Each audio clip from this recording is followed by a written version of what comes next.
Olá, eu sou Cláudio Luther e o nosso assunto de hoje é a Grécia no período de antiguidade. Na verdade, a partir de agora, a gente caminha tomando como ponto de partida a terceira etapa da evolução histórica do povo grego, ou seja, nós vamos acompanhar informações relacionadas ao período arcaico, ao período clássico e também ao período helenístico.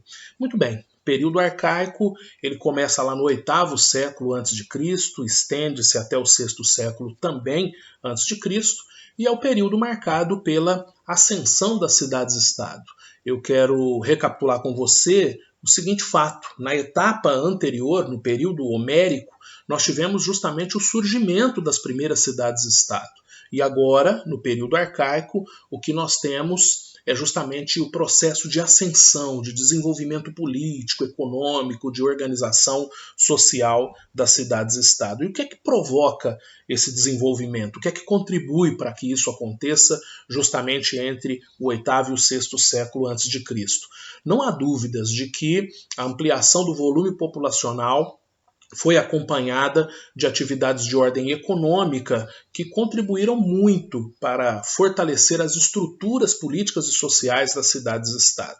E é nesse contexto que nós temos duas cidades-estado de maior destaque, de maior expressão ali na Grécia Antiga. A primeira delas é Esparta e a outra será a cidade de Atenas.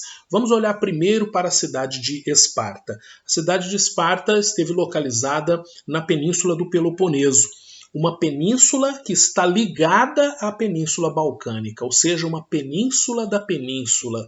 Ali, na península do Peloponeso, os espartanos desenvolveram uma economia essencialmente agrária.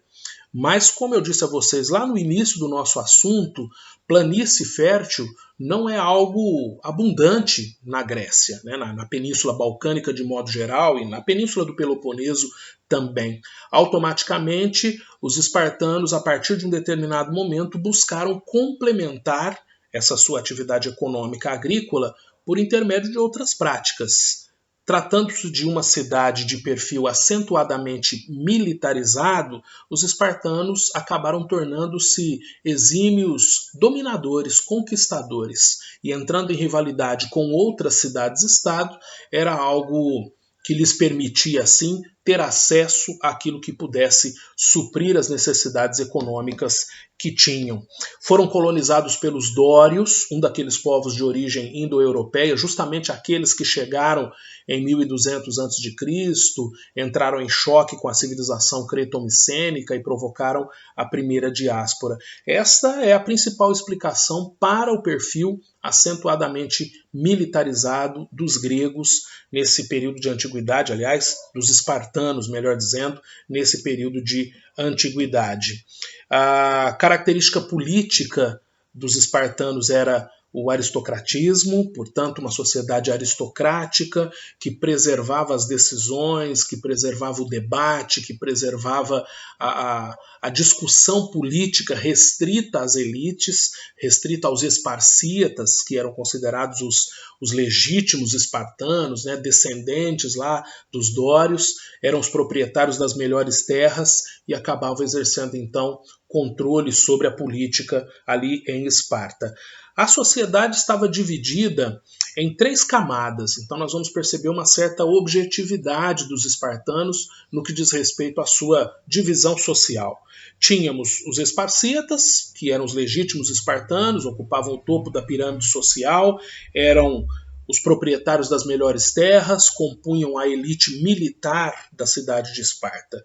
Tínhamos uma segunda camada, um pouco mais volumosa, que era a camada dos períacos, eram homens livres, comerciantes, artesãos, mas estes não tinham os privilégios, não tinham a propriedade de terra, não tinham o direito de participação política como os esparcíatas. E lá na base da pirâmide nós tínhamos os hílotas, ou ílotas, como muitas vezes é citado aí na historiografia. Estes eram os escravos do Estado.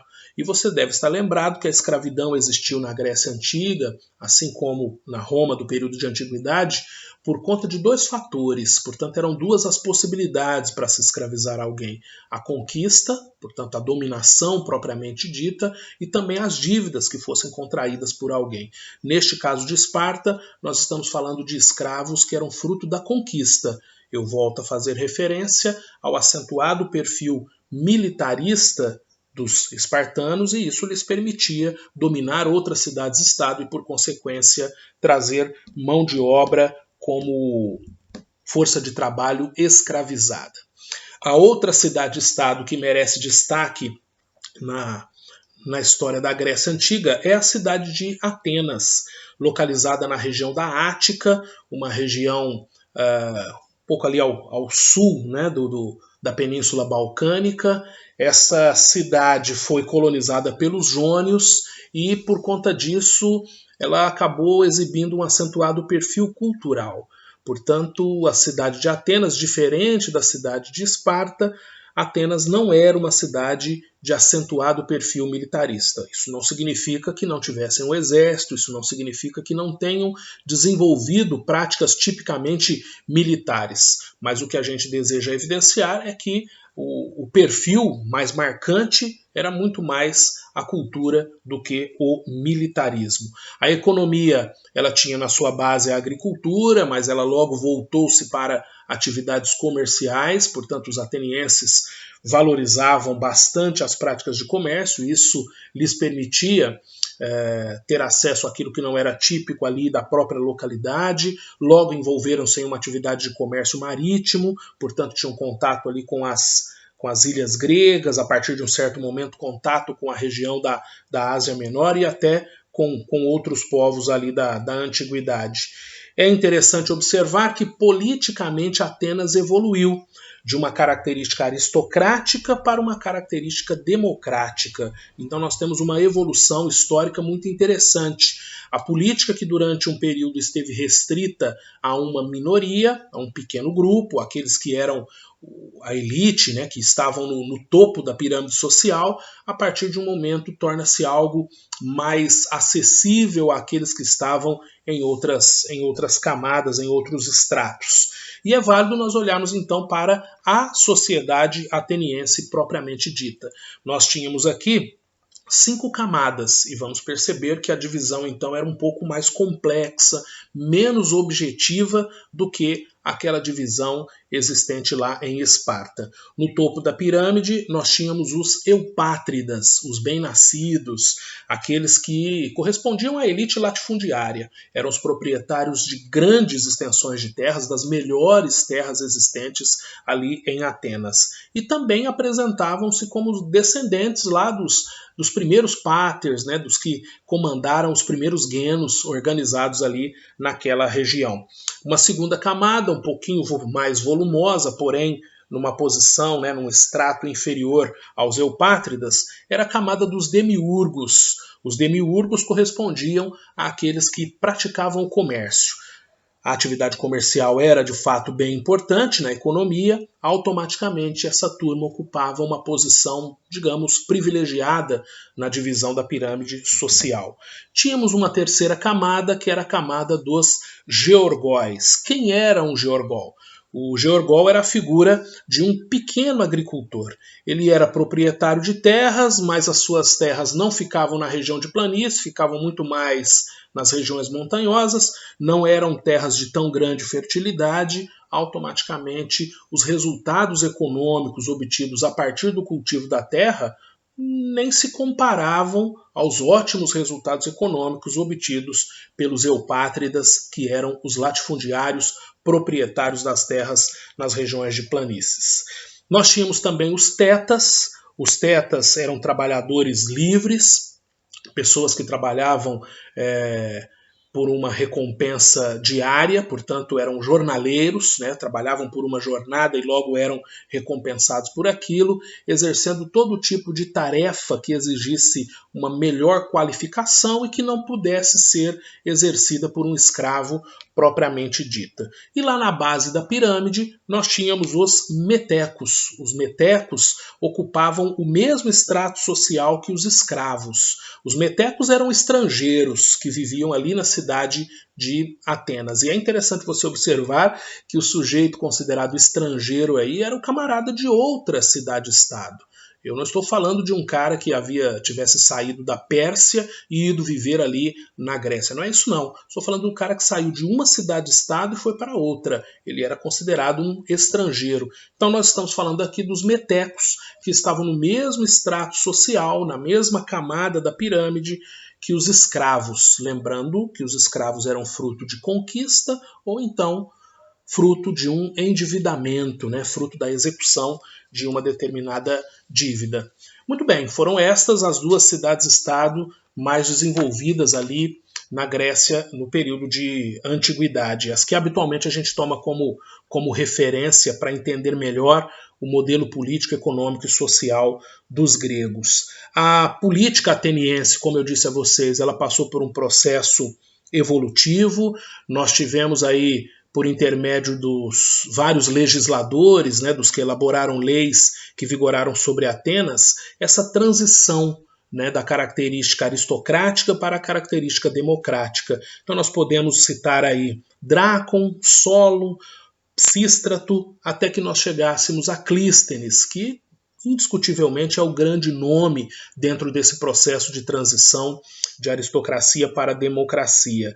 O Clístenes é apontado como o pai da democracia grega, foi ele o idealizador daquilo que ficou identificado como democracia ateniense ou democracia escravista, que consistia em permitir a participação no debate político a todo homem adulto nascido em Atenas e que fosse livre.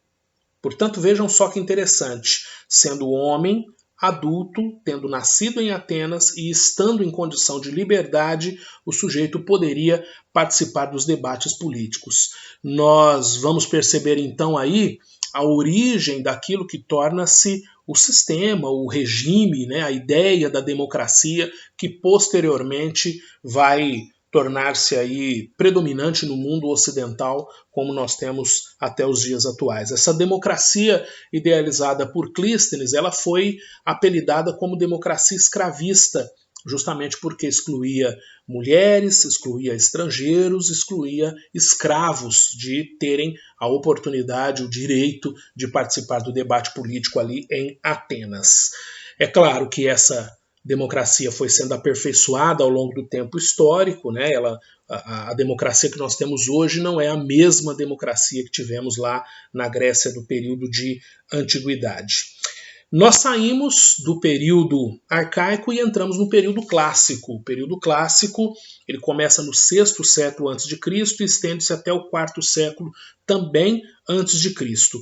E é o apogeu das cidades-estado. É o melhor momento, é o período de esplendor de cada uma das cidades-estado. Mas também é um período em que as cidades-estado gregas despertam grande interesse em outras civilizações. Por isso, inclusive, nós vamos olhar para um conflito militar identificado como guerras médicas, um conflito de grande proporção que ocorreu entre 490 e 449 a.C., colocando em choque, colocando em rivalidade, colocando em luta armada os gregos e os persas.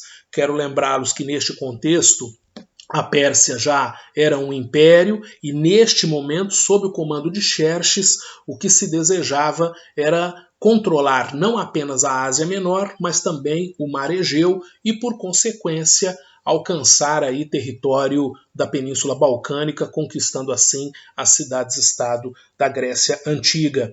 As cidades gregas organizaram-se sob a forma de uma confederação, a Liga de Delos. Essa liga foi comandada pela cidade de Atenas. A liga somava recursos humanos, recursos bélicos, recursos materiais, e foi justamente isso que permitiu aos gregos, alcançar a vitória. Surpreendentemente, diante do grande império persa, diante da grande máquina de guerra persa, os gregos foram vitoriosos. E é claro que a participação da cidade de Esparta foi mesmo decisiva, afinal de contas, o perfil militarista era muito mais evidente entre os espartanos do que entre os atenienses. Mas quem comandou a Liga de Delos foi a cidade de Atenas. Quando o conflito termina, a cidade de Atenas preserva a Liga de Delos e usa os recursos da Liga em benefício próprio. É isso, inclusive, que vai caracterizar o século de Péricles, o quinto século antes de Cristo, quando a cidade de Atenas, governada por Péricles, não ao longo do século todo, mas durante boa parte deste quinto século, ela experimentou o seu melhor momento na filosofia, nas artes cênicas, nas artes plásticas, o seu melhor momento na organização política, tornando-se uma cidade que buscava exercer hegemonia sobre outras regiões e outras cidades-estado ali da Grécia Antiga. Incomodada com o fato de que Atenas prosperava por conta dos recursos angariados por meio da Liga de Delos, a cidade de Esparta, por intermédio da Liga do Peloponeso, portanto um conjunto de cidades sob o comando de Esparta, declarou guerra contra a Liga de Delos. O que nós temos aí então é a Guerra do Peloponeso. Esse conflito transcorreu entre 431 e 404 a.C. É uma disputa entre Atenas e Esparta, entre a Liga de Delos e a Liga do Peloponeso, pelo exercício da hegemonia sobre o mundo grego. O conflito foi vencido por Esparta, mas o que ele deixa como saldo final é um significativo comprometimento das estruturas políticas, econômicas e sociais da Grécia de modo geral. E é isso, inclusive, que vai facilitar o avanço dos macedônios sobre a Península Balcânica. Os macedônios, que eram apontados pelos gregos como bárbaros, viviam ali ao norte da Península Balcânica, agora, aproveitando a oportunidade, em virtude do enfraquecimento das cidades-estado gregas, avançaram sobre território grego. Mas isso já é assunto para um próximo encontro. Muito obrigado.